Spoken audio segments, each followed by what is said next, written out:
Ateneo's Senator Ange Kouame is now a Filipino citizen. President Rodrigo Duterte has signed a law granting Filipino citizenship to the Ivorian Cager.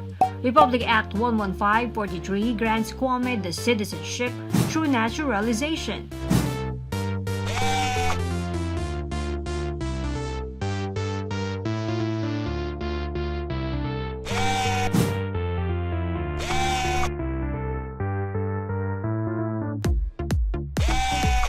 The Samahang Basketball ng Pilipinas thanked Duterte for signing the bill into law. The organization also thanked politicos for pursuing the legislative bills in Congress.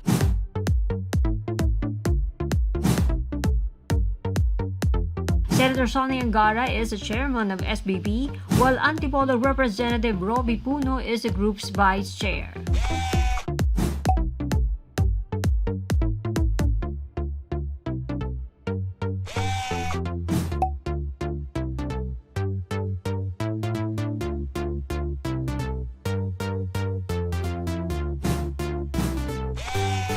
The signing of RA 11543 came ahead of the Philippines' hosting of the 2021 International Basketball Federation Asia Cup qualifiers in Clark, Pampanga.